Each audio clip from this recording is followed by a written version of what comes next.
Hello guys, আজকে আমরা বানাবো চান্দা মাছের ভর্তা। প্রথমে চান্দাটা অনেক সুন্দর করে ধুয়ে নিচ্ছি একটা বলের ভিতর করে পানি দিয়ে। ধোয়া হয়ে গেলে আবার করে পানি দিয়ে ধুয়ে নেব অনেক সুন্দর করে, যাতে কোনো ময়লা না থাকে। এখন পেঁয়াজ, মরিচ, রসুন একসাথে ধুয়ে নিচ্ছি। ধোয়া হয়ে গেলে এখন কুটিয়ে নেব পেঁয়াজগুলো কুচি কুচি করে। গাইস, আমাদের নতুন ইউটিউব চ্যানেল, আপনারা সবাই সাবস্ক্রাইব করবেন। এখানে মরিচ আছে, এখানে পেঁয়াজ কুচি, এখানে রসুন আছে।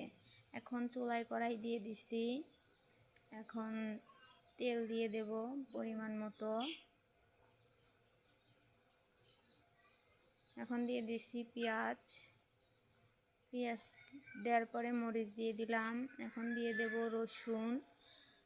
অনেক সুন্দর করে এখন নাড়াচাড়া করতে হবে লাল লাল করে। এখন দিয়ে দেব কালো জিরা। কালো জিরাটা দিলে অনেক সুন্দর ফ্লেভার আসে। এখন নামিয়ে নেব।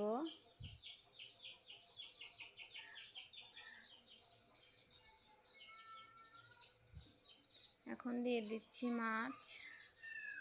মাছটা অনেক সুন্দর করে নাড়াচাড়া করে দিয়ে দেব পরিমাণ মতো লবণ।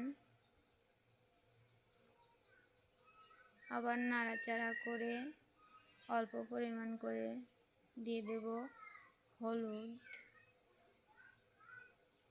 হলুদ দিয়ে নাড়াচাড়া করে ঝুরঝুরে হয়ে গেলে মাছটা নামিয়ে নেব।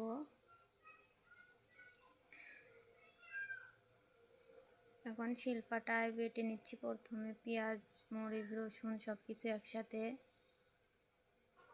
নিফিস যতক্ষণ না হচ্ছে ততক্ষণ বাটা লাগবে। অলরেডি আমরা দুইবার বেটে ফেলছি, আর একবার বাটলে হয়ে যাবে আর কি।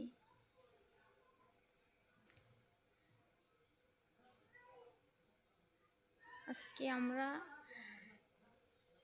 চান্দা মাছের ভর্তাটা বানালাম, তার জন্য আপনাদের সাথে শেয়ার করলাম। যদি ভিডিওটা ভালো লাগে আপনারা বাসায় ট্রাই করে দেখবেন, আর সবাই বেশি বেশি একটু সাবস্ক্রাইব করবেন। এখন মাছটা বাড়ছি, অলরেডি বাড়ছি। কাটা তো কুটি কুটি কাটা আছে, দেখে শুনে বাড়তে হবে। চান্দা মাছে খালি কাটা আর কাটা। এটাও ফিনিশ না হওয়া পর্যন্ত বাটা লাগবে। 2-3 বার বাটলে হয়ে যাবে আর কি। অলরেডি আমরা 2 বার বাটছি, আর একবার বাটলে হয়ে যাবে। দেখুন